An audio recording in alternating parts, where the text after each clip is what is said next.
Hey, Skizzy with Team Collecto, and today we're here with... Colin Johnston. What'd you do? I got third place at the Tulsa Regional. How many players were there? 364.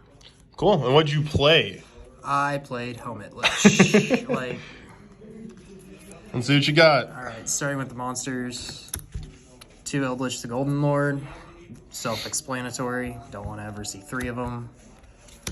I feel like you don't want to open it either. Yeah, not really.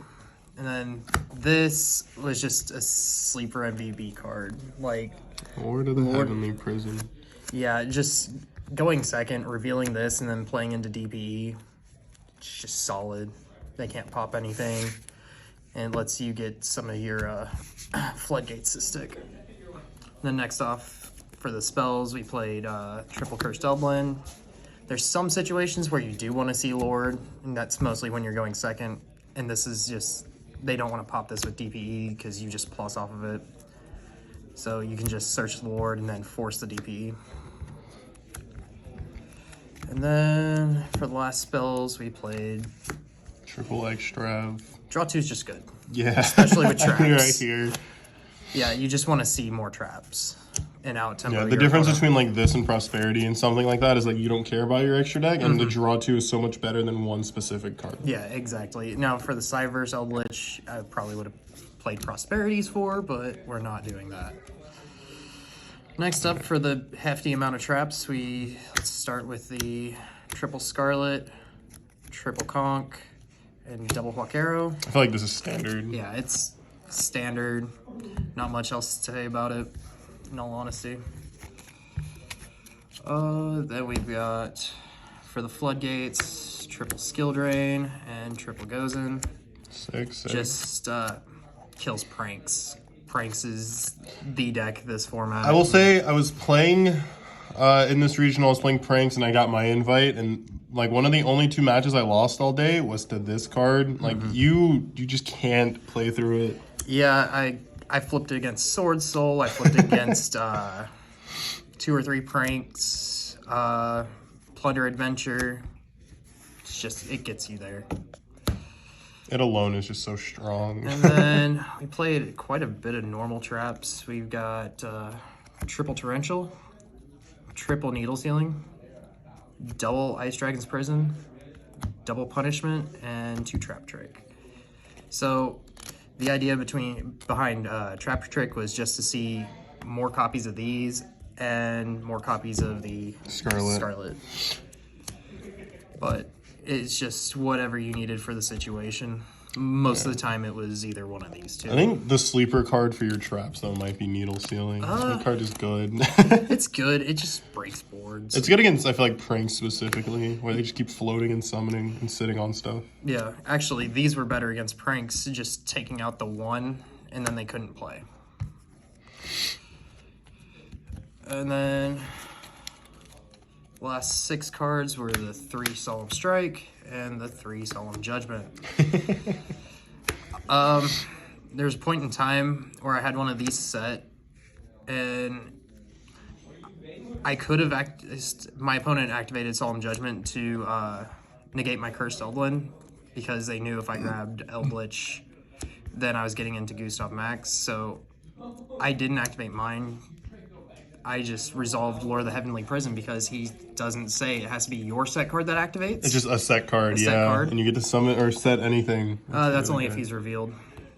I didn't reveal him because I wanted the special summon effect to still stick the Gustav Max. I learned something new. He doesn't have to be revealed to summon? No. Oh my god. Yeah. That's insane. That's it on the main deck. Do we want to do extra or side? Extra. Extra deck. Probably Feels the like... most irrelevant part of this entire deck list. Just get to the 3 Entis. Yeah. Triple Entis, Punishment. Yeah. Extrav, you know. Pop 2 is insane. Yeah, especially against like Prank Adventure. Pop the token, pop the kid, call it a day. Yep. The only other 3 of in the extra deck, we played 3 Gustav Max. Did you win in time with this card at all? I did. My round 8, when he, I was going to win anyway, because he burnt his Judgment, but the extra 2,000 damage was just Like too good much. enough, yeah. And then We played the one Libe to go with Gustav. If we don't banish it off Xtrev. Never summoned it. It was always banished. And then 2 Lina. Card's also really good.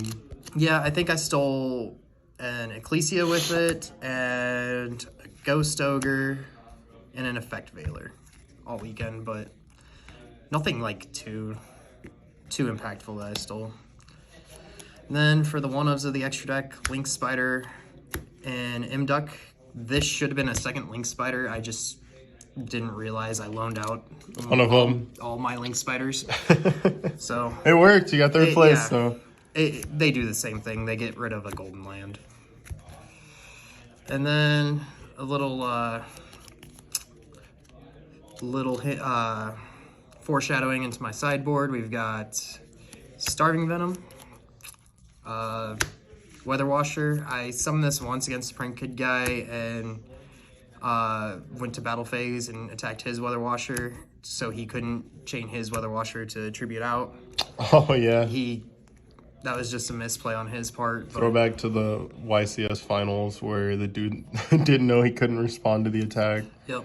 And then a couple of tech Super Poly choices. We got the DDD Super King, Doom King, Purple Armageddon. Does this come up at all? No, I didn't play against a single DDD. I wish I did, because this is a really funny card. And then another card that didn't come up was the Guilty Gearfried.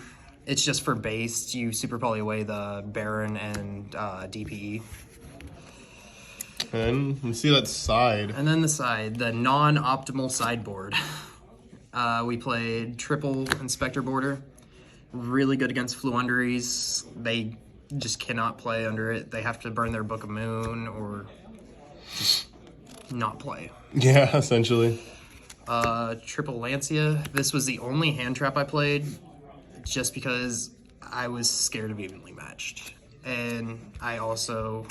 Plunder is probably the hardest matchup or not Plunder. Fluunder. Fluunder, yeah. Is probably the hardest matchup I've had with this deck, and that was my only loss was to Fluunder, so... triple Lava Golem just to clear boards. Yeah. So you don't need your normal summon for anything. So it was just a no-brainer. Then the triple Super Poly. Good card, good card.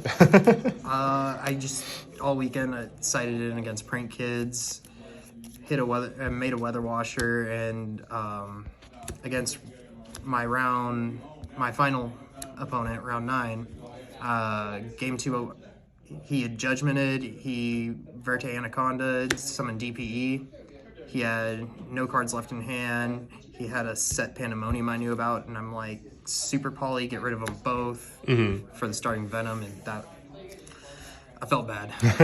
I felt bad playing this deck in general. And then lastly, triple evenly matched. If I played against another trap deck, I forced them to go first, and I side these in. Yeah.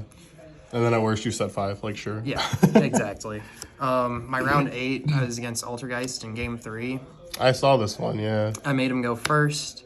He sets 3 and passes. I go start my turn. I move to battle phase. He activates protocol and then spoofing, shuffle it back. And then I just go to main phase 2. I still have the evenly in hand, but I just didn't see... Didn't feel worth it. Yeah, the 1-for-1 trade didn't feel worth it. Anybody you want to shout out before we end this today? Aside from, obviously, Collectomaniacs. Yes, right up there. Collecto, for sure. Shout out to Gary for letting me borrow the skill drains. Shout out to Jacob Golden. He was my only loss during the entire event. Of course, shout out to the guy behind the camera, Ariel, and shout out to Nick. Those were the 3 people I rode up there with. Gonna get this cool mat. I'm gonna get mine this coming weekend. Don't worry about it. And the deck box. The beautiful deck box. All right. Well, thank you so much. Yep.